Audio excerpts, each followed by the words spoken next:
मी तर असं म्हणतो ना की याला अधिकृतच करून टाका. काय तुम्हाला कापायचं कापा.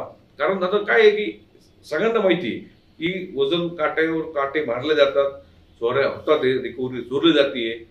मात्र कोणी कसं आहे की आता हे आपल्याला IIT सारख्या संस्था आहे, ज्या त्रयस्थ आहे, ज्यांच्यावरती आज विश्वासार्हता आहे, अशा संशोधन संस्थेकडनं तुम्ही एक ज्याला होतं ना स्टँडर्डायझेशन का करून घेत नाही कोणी. बाकीचे काटे असतात, वजन काटे असतात आणि याचं इलेक्ट्रॉनिक काटे जसं आपण बाकीच्या ठिकाणी बघितलं, जे वेट अँड मेजरमेंट आहेत त्यांच्याकडे पूर्ण अधिकार पाहिजे. काट्यांचे कॅलिब्रेशन, काट्यामध्ये वजन करणे, याचे सगळे याच्यामध्ये काही कुठल्या प्रकारचे गाईडलाईन्स नाहीच आहे. सर, कारखान्यांकडून वजन करताना शेतकऱ्यांची मोठ्या प्रमाणावर लूट होते अशा सारखी तक्रार असते. तर कशा पद्धतीने लूट होते, जर असं घडत असेल तर शेतकऱ्यांनी काय करायला पाहिजे? हा हा अत्यंत गंभीर मुद्दा आहे. आता यावरती अधिकृतपणे बोलणं सर्वांना माहिती आहे, म्हणजे हे एक शाश्वत सत्य आहे की लूट होतेच, मात्र पुरावे नसतात. जर मी एखाद्या कारखान्यावरती आरोप केला की अरे तर तू उद्या मला तो नोटीस पाठवेल की तुम्ही सिद्ध करा, हे करा. मात्र मला अजूनही ह्याचा प्रश्नाचं उत्तर आजपर्यंत मला मिळालं नाही की कारखान्यांच्याच काट्यावरचं वजन हे का पकडलं जातं. कारखान्याच्या अवतीभोवती जसं आपण जर हायवेला गेलो तर बाकीचे काटे असतात, वजन काटे असतात आणि याचं इलेक्ट्रॉनिक काटे जसं आपण बाकीच्या ठिकाणी बघितलं, जे वेट अँड मेजरमेंट आहेत त्यांच्याकडे पूर्ण अधिकार पाहिजे. काट्यांचे कॅलिब्रेशन, काट्यामध्ये वजन करणे, याचे सगळे याच्यामध्ये काही कुठल्या प्रकारचे गाईडलाईन्स नाहीच आहे. म्हणजे ऊसाचा जो आपण म्हणतो, आता फक्त तुम्ही विचार करा, समजा 15 टनाची गाडी आली आणि त्यामध्ये जर 1 टन ऊस मारला, अर्धा टन 1 टन, तर तुम्ही जर सगळा हिशोब केला, समजा तर 5 लाख टनाचं गाळप झालं, 50,000 पोती साखर, 5 लाख पोती साखर तयार झाली, 5 लाख क्विंटल, 5 लाख टन गाळप केल्यापासून 5 लाख क्विंटल तयार होईल. तर त्यामध्ये जर फक्त आपण जर पकडलं की 5%, 10%, तर 50,000 पोत्यांचा फरक पडतो. 50,000 पोत्यांची रक्कम होती किती? 15 कोटी रुपये सगळं. आणि हे झालं टनेजवरती. दुसरा मुद्दा आहे रिकव्हरीचा. रिकव्हरीचा मुद्दा फार गंभीर आहे. म्हणजे काही ठिकाणी 8%, 9% रिकव्हरी दिली जाते, काही ठिकाणी 12% रिकव्हरी येते. तर यामध्ये आपण आता सध्या काय चाललंय की VSI कडनं प्रमाणपत्र करून घ्यायचं. अहो आता मला सांगा, आपल्याकडे एक म्हण आहे की चोराला जर पंचनामा करायला लावला तर पंचनामा काय होणार आहे. तर ह्यामध्ये आपल्याला IIT सारख्या संस्था आहे, ज्या त्रयस्थ आहे, ज्यांच्यावरती आज विश्वासार्हता आहे, अशा संशोधन संस्थेकडनं तुम्ही एक ज्याला होतं ना स्टँडर्डायझेशन का करून घेत नाही कोणी. सरकार का करत नाही हे सगळं पूर्ण.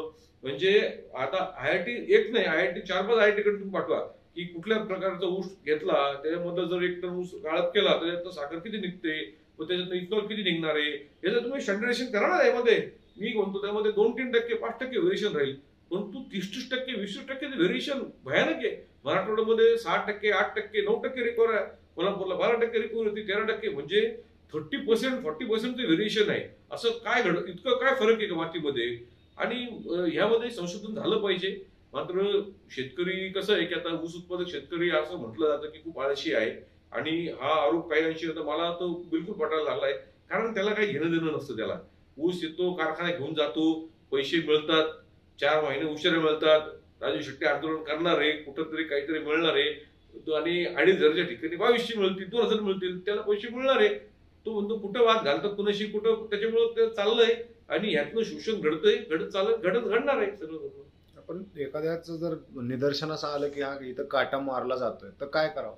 नाही, निदर्शन आलं तर त्यामध्ये पूर्ण व्यवस्था आहे. त्यामध्ये तुम्ही वेट अँड मेजरमेंट कडे तक्रार द्या, त्याचा पंचनामा होईल. मात्र ही सगळी जी कायदेशीर प्रक्रिया आहे, पंचनामा, साक्ष, पंच आणि पुरावे, त्यामध्ये मग ते पूर्ण, आणि शेवटी खापर कोणाला टाकला जाईल, जो काट्यावरचा जो माणूस आहे की त्यांनी 4 पेग टाकले होते म्हणून त्याच्याकडनं चुकला. काय तुम्ही करू शकता यामध्ये?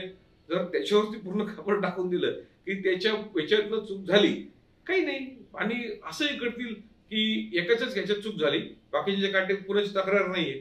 त्यामुळं कसं आहे की हा जो, म्हणजे असं आहे ना की सगळ्यांना माहिती आहे की खिसा मारला जाऊ राहिला इथं, मात्र बोलत कोणी नाही, आणि ते अधिकृत झालंय. तर मी तर असं म्हणतो ना की याला अधिकृतच करून टाका.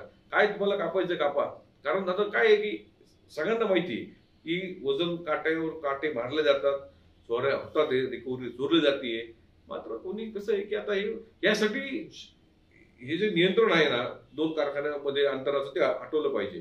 आणि खऱ्या अर्थाने ज्यावेळेस प्रामाणिकपणे कोणी कारखाना चालवेल, आहे ना, आता तुम्ही जर बघितलं तर गुजरात मधला गंधेवी कारखाना आहे, तुम्ही त्याचे रेट बघा ना गंधेवीचे, त्याच्याकडं कुठल्याही प्रकारचं उपपदार्थ नाही, कुठल्याही प्रकारचं इथनॉल नाही, कोजन नाही, तरी देशामधला सगळ्यात जास्त दर त्यांनी दिलेला आहे.